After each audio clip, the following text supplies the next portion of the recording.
Are you sure? Here's the 30-second lesson on what legends know. Never ask a bride why she's getting married. Don't wear a skirt on a windy day. Deodorant is not a shower. Don't sniff chili flakes. And don't forget, saving is not investing. Legends don't just save, they invest in mutual funds. Mutual fund investments are subject to market risks. Read all scheme-related documents carefully. If you read your newspapers, front pages, or watch your TV channels prime time, what is the one dateline, that is the place from where a story is being reported, that is most familiar to you these days? That is Singhu. Singhu is this village on the outskirts of Delhi. In fact, it is a village astride the Grand Trunk Road leading into Delhi, say from Punjab and Haryana, from the north, Punjab, Haryana, Kashmir, etc., etc. This is the entry point, and this is where protesting farmers have made their biggest camp. Protesting farmers from many regions, but mostly Punjab and Haryana, they are also essentially or predominantly those from Punjab. Now, this is where journalists go every day and bring you stories. Now, some would call it an encampment of the protesting farmers. Some on TV would call it epicenter, ground zero, etc., words that TV channels like to use, unfortunately. Now, if you leave that all out, look at the stories that come out of there. Stories that come out of there are quite interesting, because these are not stories that you will expect from any other farmers' protest or given our stereotype of farming life, because these don't conform to those Mother India type stereotypes. There you find stories of camper beds, a pizza langar, massage chairs, a spa, gyms, a beauty parlor, portable toilets, clinics, pharmacies, and most importantly, libraries and reading rooms. So I see these stories, these visuals every day, and people respond to these in the way their politics directs them to respond. So some would say, oh, ye kya farmer hai, to pizza eating, spa going farmers hai. So they will snigger, but those are people who may be, one, supporting the farm laws, but more than that, who may be polarized politically as in pro-Modi or anti-Modi. But then there is also the lot that will say that, look, they are so disciplined, so well organized, they don't seek any help from you. In fact, if you go there, they look after you, they are warm, they are hospitable, they give you food, they give you time, they give you affection. So that is the situation right now. When I look at all this, when I've looked at all these visuals, one visual caught my eye, and you will see that visual on our screen. This is visual, a picture that Monisha Mandal, one of our young reporters, and she is gifted with a very fine news photographer's eye, because a news photographer has to capture a moment. So this is a moment from one of these temporary libraries or reading rooms set up at Singhu. Now this picture is of these three very studious looking, distinguished looking ladies reading books, and they are so intent in reading, they are not even conscious of the camera. It's a beautiful picture. Behind them on the wall, you find a signboard. And what does the signboard say? It says in Gurmukhi and in English. By the way, I do read Gurmukhi. In Gurmukhi and in English, Udta Punjab nahi, Parta Punjab. Now, to me, that's a very touching statement, because this tells you that there is more to Punjab than the stereotype that was built in 2016 with that movie called Udta Punjab. That movie was as if everybody in Punjab was high on heroin, opium, smack, chitta, or even cocaine. It was as if no able-bodied person in Punjab is now sane in the sense of not being drug-addled. So everybody was drug-addled or involved with drug mafias. Everybody was compromised. Politicians, policemen, young people were doing drugs. Their parents were constantly trading in drugs, and they were doing terrible things like gang raping women, treating their Bihari labor badly. It was a terrible portrait of Punjab. So I felt happy and felt proud as a son, as a child of united Punjab. Punjab only got divided in 1966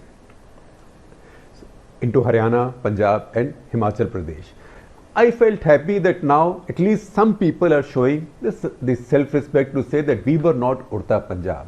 And then it made me reflect, because it occurred to me that many of the same people who had gone ahead with this Urta Punjab stereotype were also now quite happily celebrating Parta Punjab. Now, who are the forces supporting the farmers' protests? It's perfectly legitimate to support them. There is all the opposition parties, fine. There is Aam Aadmi Party, very important. They put up toilets there. They've also given them free Wi-Fi, very good idea. Both are very useful these days and very, very much needed these days. So thank you very much. That's fine. A whole lot of sort of intellectual left and sections of the media, etc. The same lot had very easily bought into the Urta Punjab portrayal just 4 years back. So what has changed with Punjab in 4 years? Has the drug problem disappeared? How has Urta become Parta? Has Amrinder Singh in these 4 years done so spectacularly? I don't even think that's a claim that Amrinder Singh would make. So remember that Urta Punjab came out in 2016 when Punjab was heading for state elections. That is when Akali Dal BJP government coalition had been in power for 2 terms. None of the economic indicators or social indicators were looking pink in Punjab. They were all terrible. They were all bad and sliding. So the mood was bad and there was a drug problem. But it was nothing. It did not have the remotest resemblance to what that movie made it out to be. That movie was like everybody in Punjab had so much money that they were going to these madcap concerts and then snorting cocaine. In fact, Punjab people would say, look, ये तो आप दिल्ली वाले और बॉम्बे वाले और गोवा वाले अमीर लोग करते हो in your bars and your clubs. In Punjab, who has the money? If at all people do opium, some charas, some stuff like that, there is a drug problem, but nothing like this. It's not as if Punjab's finished. And if Punjab wasn't finished then Punjab has not suddenly become all virtuous right now. So there is a little twist there that for a lot of people, they can paint you as it suits them at that point of time or as it suits their politics at that point of time. That is the essence of this week's national interest argument. Now, if you remember that film, it had a politician that mimicked the brother-in-law of Sukhbir Singh Badal, at that point the Deputy Chief Minister, the ruling family of Punjab. It also painted a doomsday portrait of Punjab where everybody was either high, a drunk, a gang rapist, a smuggler, a double crosser, or a politician, or if you were a politician or a cop, you were complicit with drug mafiosi. Truth to tell, it got the entire country to focus on Punjab. It upset many in the state, and the response was, as I said earlier, response was, we have problems, but we are not like this. This is not the right portrait. Now, we know what happened after that. After that, there was an election. People of Punjab did reject this portrait. There was concern about drugs, but so they rejected Akali BJP coalition quite roundly. They dumped them also because they had run the state into the ground. They dumped them and they chose not Aam Aadmi Party, but they chose Congress Party. Aam Aadmi Party did well. Now, there is one more thing feature in that film that sticks to my mind. That feature is the character played by Alia Bhatt. She is Bauria, a Bihari laborer, migratory Bihari laborer, who is treated badly, who is forced to use drugs, who is gang raped, who is trafficked, etc., etc. So once again, if you dissect it, it's like all the young in Punjab were doing drugs and all their parents and uncles and everybody was caught up with drug mafiosi and they were treating their Bihari labor in an inhuman manner. Now, if you ask anybody in Punjab, if you spend some time on the farms of Punjab or talk to people who've come to Singhu, they will tell you that this is completely wrong in the sense that Punjabi farmers and Haryanvi farmers, they rely greatly on labor, migratory labor that comes from Uttar Pradesh and Bihar.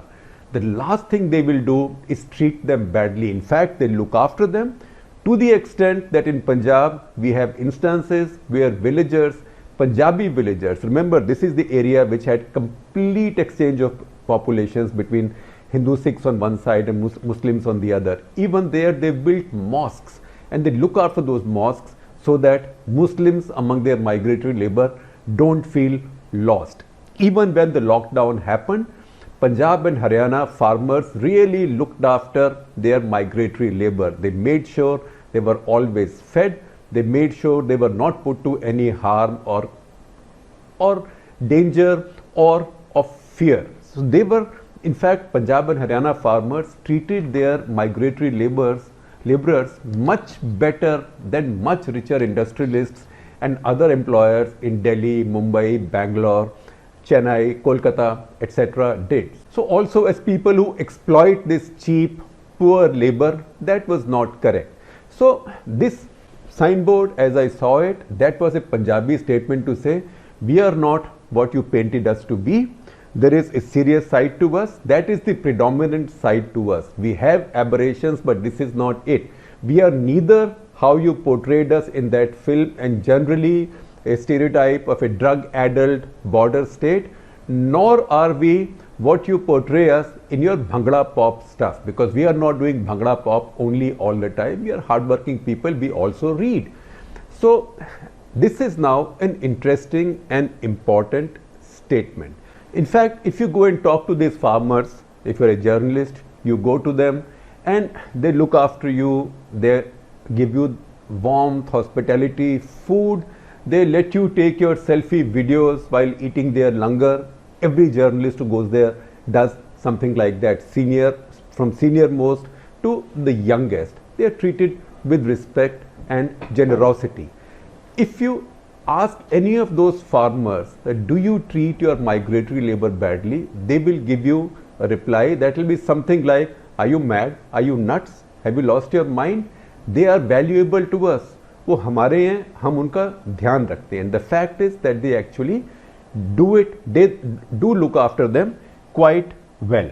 The funny thing is that many of the people who put their sort of intellectual energies or creative energies behind the Parta Punjab portrait are also the same people who are now celebrating this Parta Punjab transformation.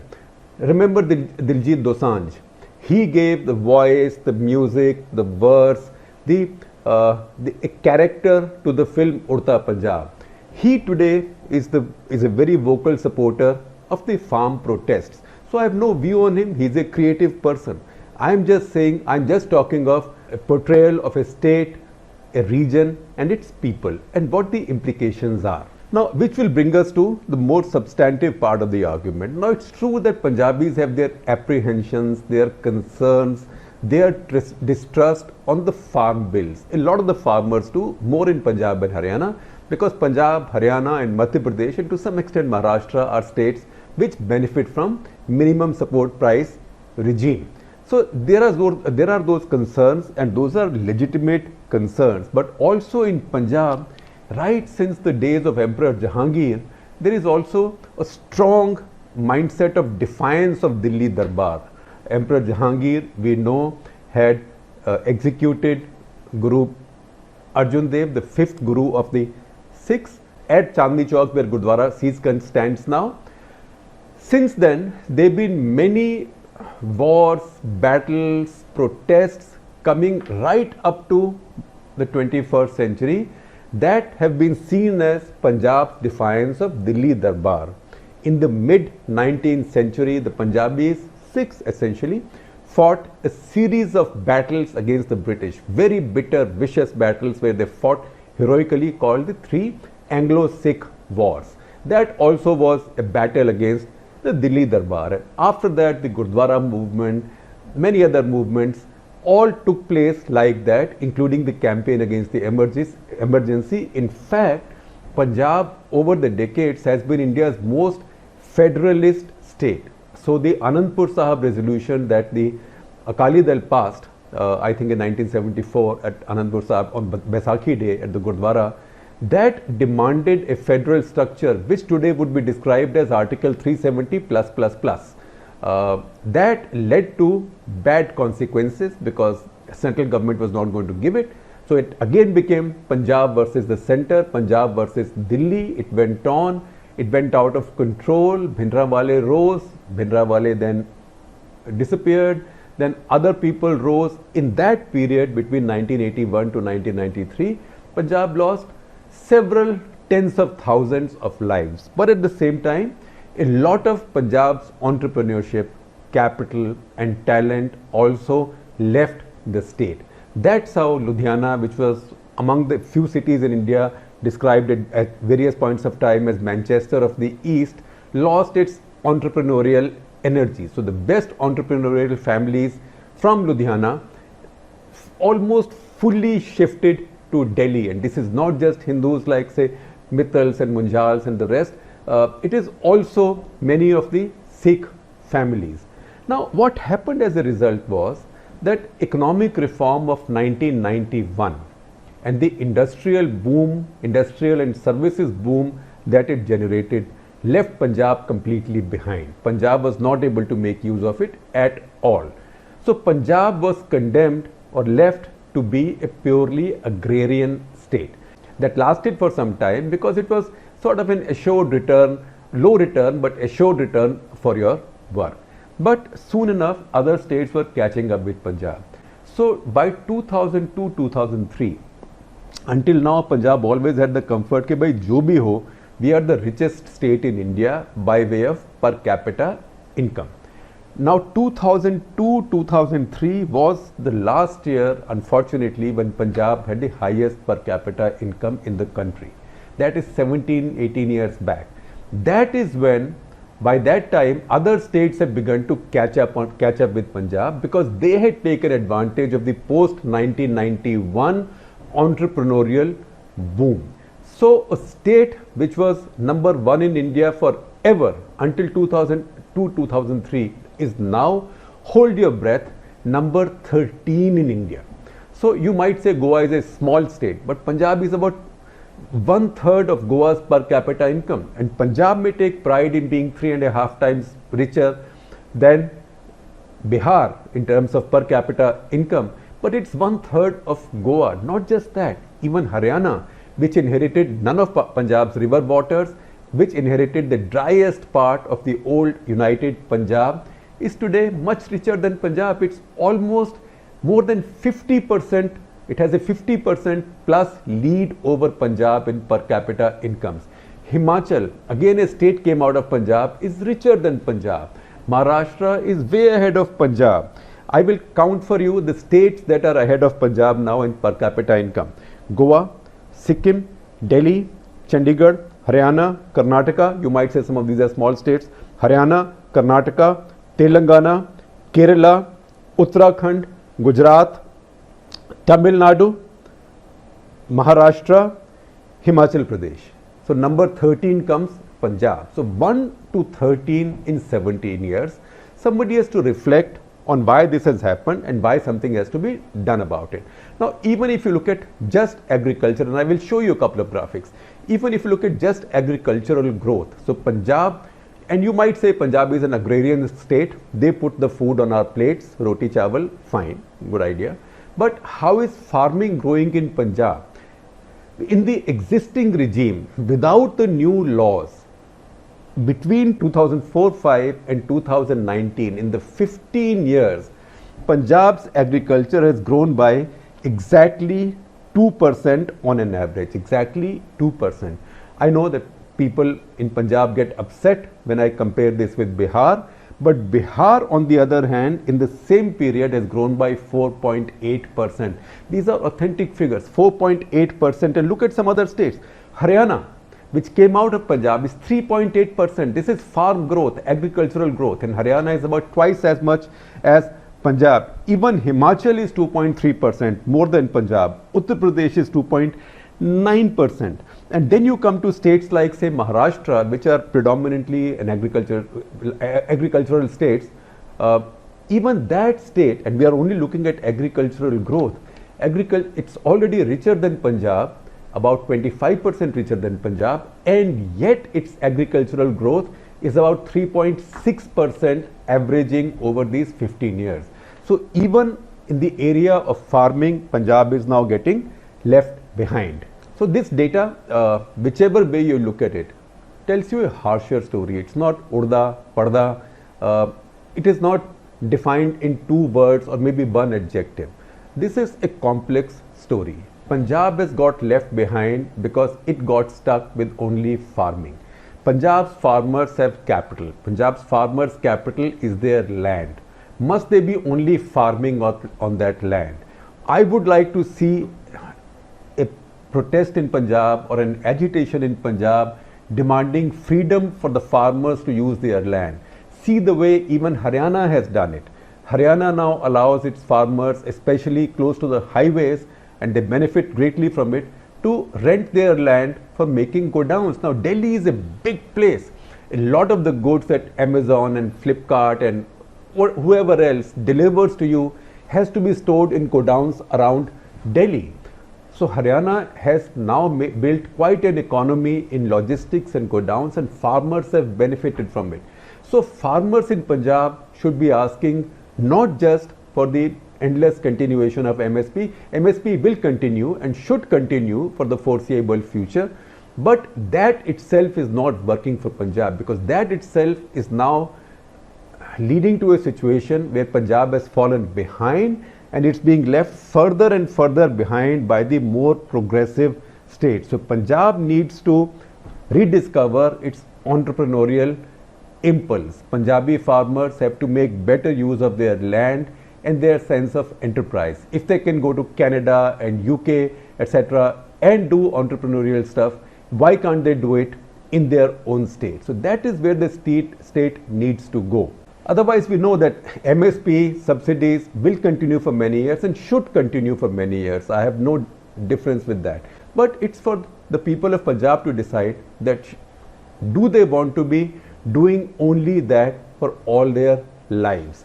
Because sometimes they will get excessive criticism, sometimes they will get excessive adulation. So urta or parta. But if they remain caught up in that and don't look at this data and don't get worried looking at the harsh reality of Punjab's economy and Punjab's growth, then I'm afraid they will end up neither urta nor parta Punjab, but they will conform to a third Punjabism, which again Bollywood has made universally known all over India, and that is Fukra Punjab.